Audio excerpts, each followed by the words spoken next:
Salam sejahtera untuk kita semua. Perkenalkan, nama saya Nadira Tuasi Tanggang dengan NIM 18821502003. Hari ini saya akan mempresentasikan tentang pengertian AI untuk memenuhi ujian tengah semester mata kuliah Artificial Intelligence. Oke, yang berikutnya kita akan melihat kepada slide yang pertama. Hari ini saya akan membahas mengenai pengertian AI dan juga sejarah AI, komponen AI, perbedaan AI, dan apa saja contohnya untuk aplikasi AI. Baik, kita akan langsung lanjut untuk yang pertama.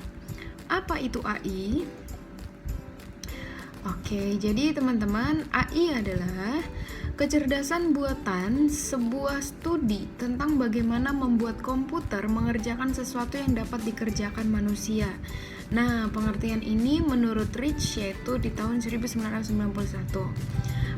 Tetapi ada juga menurut Suparman, Artificial Intelligence atau kecerdasan buatan merupakan subbidang pengetahuan komputer yang khusus ditujukan untuk membuat software dan hardware yang sepenuhnya bisa menirukan beberapa fungsi otak manusia.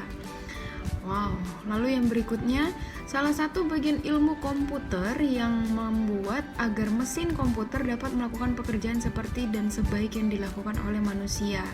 Ini oleh Sri Kusuma Dewi tahun 2003. Oke. Ada poin kedua yang mau saya bahas, yaitu mengenai sejarah artificial intelligence. Yaitu ada melalui Turing test. Yang pertama, seorang penanya dan dua objek yang ditanyai. Yang kedua, penanya tidak melihat langsung kepada objek yang ditanyai.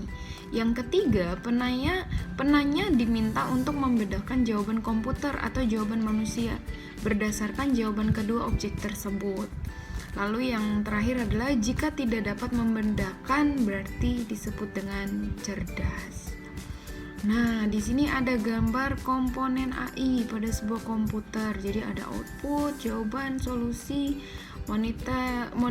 motor inferensi, basis pengetahuan, input, masalah, pertanyaan, dan lain-lain.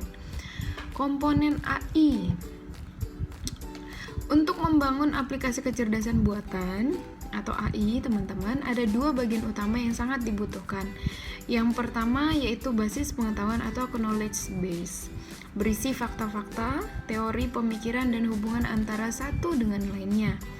Yang kedua, motor inferensi atau inference engine, yaitu kemampuan menarik kesimpulan berdasarkan pengalaman. Oke, yang berikutnya yang perlu kita belajar, perbedaan AI. Kecerdasan buatan itu yang pertama dia lebih permanen. Kalau kecerdasan alami, cepat mengalami perubahan atau bersifat lebih kreatif. Nah, jadi biasanya kalau kecerdasan alami itu contohnya seperti penemuan-penemuan. Contohnya kalau arkeolog hari ini menemukan sesuatu fakta tentang sebuah mumi gitu ya. Nah, kemungkinan dalam beberapa tahun ke depan atau 10, 20, 30 bahkan dalam jangka waktu ke depan bisa ada menemukan ilmu-ilmu yang lain lagi, yang terbaru, yang update, maka ada perubahan dari setiap penemuan. Itu disebut dengan kecerdasan alami. Yang kedua, kalau kecerdasan buatan atau AI itu sendiri lebih mudah diduplikasi dan disebarkan. Kalau kecerdasan alami tidak mudah diduplikasi dan disebarkan karena mentransfer pengetahuan manusia dari satu orang ke orang lain membutuhkan proses yang sangat lama, dan juga suatu kalian itu tidak dapat pernah diduplikasi dengan lengkap. Nah, jadi saya pernah melihat di sebuah berita bahwa sekarang AI itu menjadi sangat lebih luar biasa lagi. Kenapa? Mereka mampu menirukan ya, yang tadi ini lebih mudah diduplikasi. Artinya tuh, jadi ada satu situs yang membuat penyanyi luar negeri bisa bernyanyi bahasa Indonesia, bisa bernyanyi dangdut. Nah, dikhawatirkan pada masa yang akan datang jika digunakan dengan tidak bertanggung jawab, maka ini dapat membahayakan ya. Karena kenapa? AI ini saking canggihnya dia bisa menirukan suara. Nah, suatu hari jika terjadi sesuatu tentu akan menjadi kesulitan untuk dapat menemukan perbedaannya seperti itu. Yang ketiga, untuk kecerdasan buatan itu lebih murah. Contohnya yang dimaksud lebih murah ini adalah situsnya dapat diakses dengan mudah. Kita hanya bermodal kuota gitu untuk buka di internet. Tapi untuk kecerdasan alami lebih mahal karena harus mendatangkan seseorang untuk mengerjakan sejumlah pekerjaan dalam jangka waktu yang lama. Nah, jadi perbedaannya pasti ada. Apalagi kalau ilmuwan ya, kita tahu mereka bekerja sangat berat untuk meneliti sesuatu, maka itu pun tidak murah. Yang berikutnya, konsisten dan menyeluruh karena kecerdasan buatan adalah bagian dari teknologi komputer. Sedangkan kecerdasan alami yaitu senantiasa berubah-ubah. Yang kelima, dapat didokumentasikan dengan cara melacak setiap aktivitas dari sistem tersebut.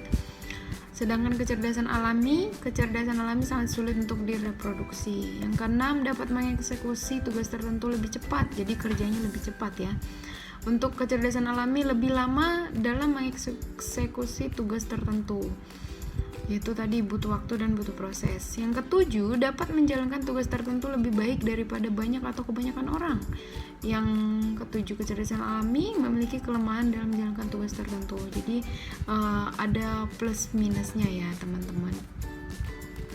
Aplikasi-aplikasi AI contohnya, yang pertama ini ada sistem pakar ya, yaitu expert system. Jadi di sini komputer digunakan sebagai sarana untuk menyimpan pengetahuan para pakar. Berikutnya adalah pengolahan bahasa alami atau natural language processing, yaitu dengan pengolahan bahasa alami ini diharapkan user dapat berkomunikasi dengan komputer dengan menggunakan bahasa sehari-hari.